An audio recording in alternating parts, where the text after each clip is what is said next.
অসম্মানিত শিক্ষক শিক্ষিকা বিন্দু এবং আমার বাপদাইটা জুনিয়র এবং আমার হতবাগা ব্যাটসম্যান সকলকে আমার পক্ষ থেকে ওয়ালাইকুম আসসালাম।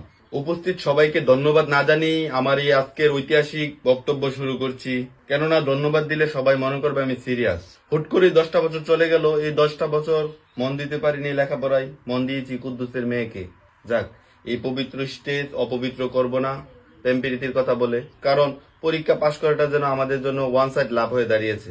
আমরা 2025-20 শুধু আমরা পরীক্ষা দিচ্ছি না, পরীক্ষা উল্টা আমাদেরকে দিচ্ছে। এই দীর্ঘ 10 বছর শিক্ষক শিক্ষিকারা আমাদের উপর অনেক অত্যাচার করেছে, জুলুম করেছে। এই মহান দায়িত্বগুলো আমরা এখন আমাদের জুনিয়রদের হাতে তুলে দিতে চাই। তোমরা নিবে না? আমার জুনিয়র ভাই বোনেরা, তোমরা সবাই জানো যে আমাদের স্কুলে স্যার ম্যামরা কিপটা, আমাদেরকে পরীক্ষার খাতায় ছোট ছোট ডিম দিত।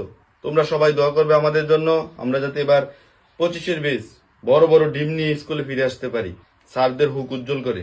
আমরা খুব মিস করব স্কুল ফাঁকি দেওয়া, টিফিন চুরি করে খেয়ে ফেলা, স্যারের টাকা মেরে দেওয়া, এগুলাকে আমরা খুব মিস করবো। আমরা এই দায়িত্বটা তোমাদের কাছে দিয়ে যেতে চাই। আর হ্যাঁ, বাপদাইটা জুনিয়র, আমি তোমাদেরকে বলছি, আমরা কিন্তু শুধু ছাত্র ছিলাম এরকম না, আমরা কিন্তু গবেষকও ছিলাম। কোন ম্যামের সাথে কোন স্যারের প্রেম, কার সাথে কার কি, এগুলা নিয়ে কিন্তু আমরা গবেষণা করতাম। এই দায়িত্বটাও আমরা তোমাদের কাছে দিয়ে গেলাম। আরে তার এখানে স্টিচ উঠেছে, তার নামাজ না রে, ধর তারে ধর।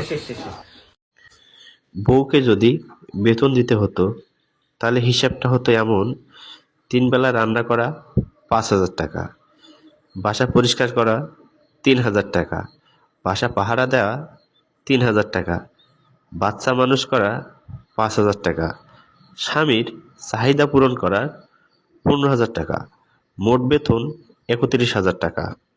তাহলে তো আমরা ফকির হয়ে যেতাম। তাই বউকে শুধু চাহিদা ভেবে নয়, ভালোবেসে সম্মান দিতে শিখতে হবে। আসলে মেয়েরা কিন্তু অনেক ভালো। আসলে আমি নিজেই জানি। হ্যাঁ, তো মনে করেন একটা মেয়েকে আপনারা যত ভালোবাসা দেবেন, মেয়েটা শত আগ্রহের সহিত কাজ করবে। আর মেয়েরা অল্প ভালোবাসা পেলেই একটা পুরুষকে তার জীবনটা বের করে দিতে বাধ্য থাকে। তাই মেয়েদেরকে ভালোবাসুন, এটাই সত্যি।